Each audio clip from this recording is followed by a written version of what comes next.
እዚህ ቤት ውስጥ ለወራቶች ስትቆይ በእንደዚህ አይነት ስሜት አስቤሽ አላውቅም። እኔ እንጃ ምን እያደረኩ እንደሆነ። ልክ ልሁን አልሁን አልገባኝም። ምን እያልከኝ ነው? እኔም አልገባኝም ሰላም። ብቻ ደጋግሜ ስላንቺ እያሰብኩ ነው። ስለኔ ምን ባያምሽ ጥሩ ነበር መሰለኝ። ባላቅፍሽ ደረቴ ላይ ባትደገፊ ለሽ ባልጠየቅሽ ባልተቃቀፈ።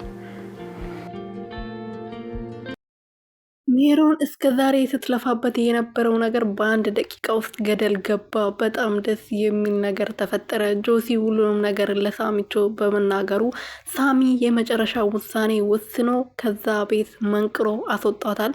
መጀመሪያም ተጋብቶ አልነበረም እዛ ቤት ውስጥ የገባችው። እዛ ቤት ገብታ ሰላም ስታያት ነበረ።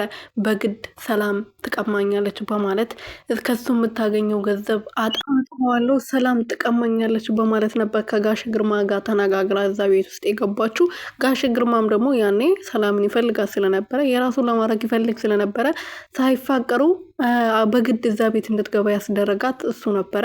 የቤት ሰራተኛዋ ባልሽ ሳትቀማብሽ እዛ ቤት ብትገቢ ይሻልሻል፣ ቀስ ብላችሁ ሽማግሌ ተልኮ ትጋባላችሁ፣ ለጊዜው ግን ሄደሽ ባልሽን ከዛች ሰራተኛ ብታጅኙ ይሻላታል ስላላት ነበረ ጓዛውን ጠቅልላ ሳይጋቡ ወደ ቤት የገባችሁ ማለት ነው። ግን እንደዛም ሆኖ አልቀረላትም። ክፋቶቿ ምትሰራቸው ለሰው መጥፎ ነገር የምታስባቸው ነገሮች በመጨረሻም ተጋልጧል ማለት ነው። የሰው ክፉ በመጨረሻም አያምርም። ጥሩ ነገር ይሰራ ጥሩ ነገር ያሰበ ሰው ነው መጨረሻ የሚሳካለት ማለት ነው። ቤተሰብ እንዴት ናችሁ? ደህና ናችሁ ወይ? እኔ ያለው ፈጣሪ የተመሰገነው። በያላችሁበት ሰላማችሁ ብትርፍርፍ ይበልልኝ። አሴት ክፍል 18 እንግዲህ ተለቋል። ክፍል 18 ላይ እንግዲህ ክፍል 18 ላይ በጣም ደስ የሚል ነገር ተፈጥሯል። ሳሚ በመጨረሻም በሜሮን መታለሉን በጣም አምኖ ተቀብሏል። ሜሮንን ከዛ ቤት አባሯታል ማለት ነው። በጣም ደስ የሚል ነገር ነው ይሄ ነገር።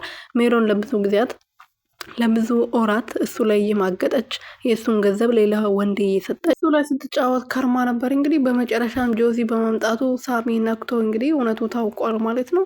ይሄ ነገር ደግሞ በጣም አሪፍ ነገር ነው ለሳሚ። ምክንያቱም በፊት የማይወዳትም ማያፈቅራትም ከልቡ ካወጣ በጣም ቆይቶ ነበር። ሰላም እዛ ቤት ውስጥ ከገባችሁ በኋላ ለሜሮን ያለው ፍቅር ገደል ገብተዋል ማለት ነው ቤተሰብ